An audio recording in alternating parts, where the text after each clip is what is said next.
Faites-vous partie de tous ces indépendants, de tous ces entrepreneurs qui ne se sentent jamais légitimes, comme s'il y avait toujours quelque chose qui manquait, comme si vous n'étiez jamais à la hauteur.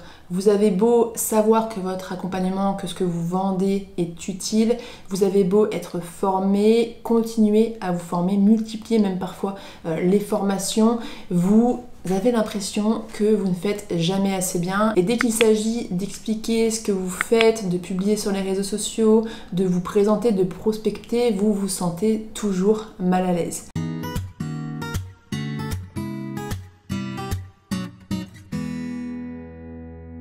Ce sentiment de toujours manquer de légitimité, ce syndrome de l'imposteur, il est très fréquent et lorsqu'il devient excessif, il peut réellement freiner votre développement et vous empêcher d'oser communiquer, d'oser faire ce dont vous avez réellement envie et finalement de vous empêcher de vous épanouir autant professionnellement que personnellement. Dans cette vidéo, je voulais simplement vous partager 3 petites clés simples qui pourront déjà vous aider à avancer pas à pas à votre rythme pour sortir de cette spirale je ne suis pas encore prêt, je ne suis pas encore prête et pour sortir aussi des ruminations souvent qui l'accompagnent.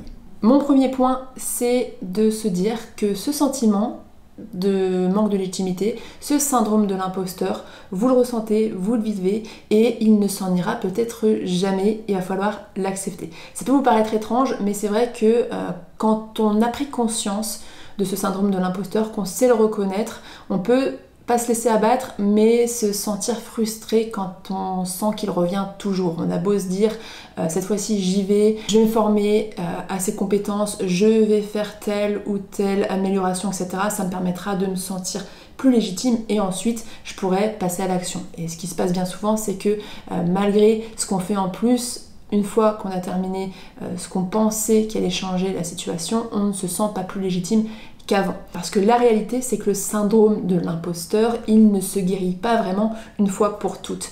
Et ce n'est pas négatif, c'est-à-dire que le syndrome de l'imposteur, il devient problématique lorsqu'il est exacerbé, lorsqu'il paralyse l'action et qu'il vous empêche d'avancer ou qu'il vous censure complètement. Maintenant, le syndrome de l'imposteur, ou plutôt ce manque de légitimité, c'est aussi ce qui va vous pousser à être plus consciencieux, plus rigoureux, à vouloir continuellement améliorer ce que vous proposez, à vous remettre en question, à savoir identifier ce qui pourrait être amélioré. Donc tout ça c'est sain, c'est bénéfique et il vaut mieux ça que être toujours confiant à 100%, avancer tête baissée sans jamais se remettre en question. Donc le syndrome de l'imposteur, quelque part, il a du bon. Et il faut garder ce bon et en tirer le plus possible. Ce qu'il ne faut pas, par contre, c'est le laisser diriger vos décisions. Donc plutôt qu'essayer de vous débarrasser complètement de ce syndrome de l'imposteur et de vous taper sur les doigts dès que vous vous rendez compte qu'il prend un petit peu le dessus, apprenez à vivre avec. Apprenez à le recevoir, apprenez à en tirer ce qu'il faut en tirer, mais apprenez aussi à passer au-dessus et à l'accepter. Ok, il est là, mais je vais quand même faire ce que j'avais prévu de faire, ce que j'ai envie de faire. N'attendez pas d'être 100% confiant pour lancer votre chaîne YouTube. N'attendez pas d'être 100% sûr de vous et d'être 100%, de vous sentir 100% prêt et légitime pour lancer votre programme, pour lancer votre activité, pour créer un nouveau produit, etc. Faites avec le syndrome de l'imposteur parce que c'est l'action qui va créer la confiance et ce n'est pas l'inverse. Mon deuxième conseil pour ne plus subir votre syndrome de l'imposteur, et c'est peut-être le plus important, ou en tout cas c'est celui qui peut faire le plus de différence le plus souvent, ça va être de communiquer avant tout pour vos clients, avec vos clients, plutôt que de communiquer uniquement autour de vous. Je m'explique. Souvent, on a le syndrome de l'imposteur, on ne se sent pas légitime, on doute et on est complètement auto-centré et recroquevillé sur soi. Comment les gens me perçoivent? Est-ce que j'ai l'air bien? Est-ce que je suis pas décoiffée? Qu'est-ce qu'ils sont en train de penser de moi? Etc.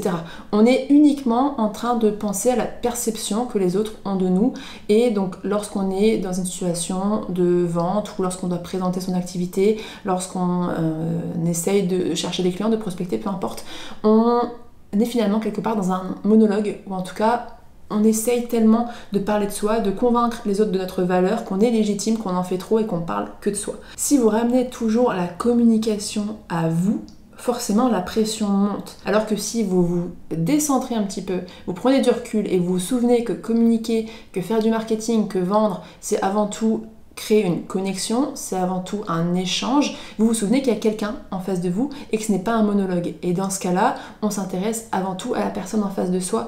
Et lorsqu'on essaie de vendre, de prospecter, de communiquer, on va d'abord parler de la personne qu'on essaie d'accompagner. Donc que ce soit qu'est-ce que ça va changer pour elle, quels seront les bénéfices pour elle, qu'est-ce qu'elle vit actuellement, montrer qu'on la comprend, etc. Et lorsqu'on arrête de vouloir parler uniquement de soi, de multiplier les formations, les expériences pour se sentir plus légitime, moi je, et qu'on regarde plus les autres que soi-même, je vous assure que ce syndrome de l'imposteur, il disparaît un petit peu parce qu'en fait on s'en fiche. Qu'est-ce que les autres peuvent penser de vous? On s'en fiche. Vous, ce qui vous importe normalement, c'est avant tout de transmettre votre message, c'est d'accompagner, d'aider, d'offrir ce que vous cherchez à offrir au plus de personnes possible et de les accompagner, de les aider comme vous le souhaitez.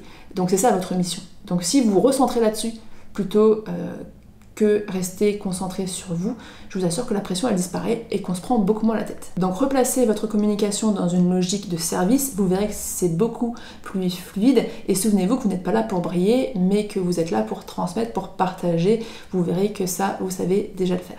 Et enfin, pour terminer sur cette vidéo avec ma troisième clé, ça va être simplement d'accepter que vous êtes bloqué et que potentiellement vous allez avoir besoin d'aide pour vous débloquer. Ça peut être d'en parler à des proches, ça peut être de se faire accompagner par quelqu'un qui est spécialisé, que ce soit dans le syndrome de l'imposteur ou plus généralement dans le coaching de communication, de marketing. Tout dépend de ce sur quoi spécifiquement vous bloquez, mais le syndrome de l'imposteur et plus généralement toutes les croyances limitantes qui sont liées à ce syndrome de l'imposteur mais qui sont parfois des peurs bien plus ancrées, tout ça, ça peut vous bloquer en fait vraiment durablement et ça peut être très très long d'en sortir tout seul. La puissance de l'accompagnement, si vous-même vous êtes dans ces métiers-là, vous le savez, elle est vraiment forte et nous on le voit parce que c'est vrai que ça fait 4 ans maintenant qu'on accompagne les indépendants dans leur développement d'activité. Colline est depuis même devenue praticienne PNL, donc elle accompagne sur toutes ces problématiques de légitimité, de croyances limitantes, de manque de confiance, je n'ose pas me montrer, je n'ose pas communiquer, je trouve que ce que je fais c'est pas assez bien, je ne sais pas comment parler de moi, etc. Énormément de personnes nous disent que finalement, en fait, il leur manquait juste cette petite prise de recul, ce petit regain de confiance finalement pour avancer, mais qu'une fois qu'ils sont reconnectés à ce qu'ils ont réellement envie de transmettre, à ce pourquoi finalement ils sont là et ce qui les a poussés à faire ce métier et à choisir cette voie, une fois qu'ils le retrouvent, la communication elle est beaucoup plus simple, elle est beaucoup plus alignée, elle est beaucoup plus naturelle et il y a beaucoup moins de pression. Donc si vous vous reconnaissez dans ce syndrome de l'imposteur et si ça fait vraiment un moment que vous vous battez et que vous essayez d'en sortir, honnêtement je vous conseille grandement de vous faire accompagner. On propose un accompagnement sur ce sujet, ça n'a pas forcément à être avec nous, mais au moins trouver quelqu'un qui puisse vous aider à avancer, à passer au-dessus, parce que je vous assure que vous allez pouvoir rester coincé sinon des mois, des années, et que pendant ce temps-là, vous ne faites pas ce qui vous fait vraiment vibrer, en tout cas vous vous censurez, vous vous bloquez, et c'est vraiment dommage de ne pas s'épanouir dans votre vie professionnelle et votre vie personnelle autant que vous le pourriez. Je vous mets tout le détail des coachings qu'on propose en barre de description, je vous mettrai aussi le lien vers notre site internet. Cette vidéo vous a plu, n'hésitez pas à la partager, n'hésitez pas à vous abonner à la chaîne si ce n'est pas encore fait, n'hésitez pas non plus à nous laisser un petit commentaire, un retour d'expérience sur ce syndrome de l'imposteur ou sur d'autres croyances qui pourraient vous bloquer ou vous avoir bloqué, comment vous les avez dépassées, ça peut toujours aider d'autres personnes et je vous dis à très vite pour une prochaine vidéo.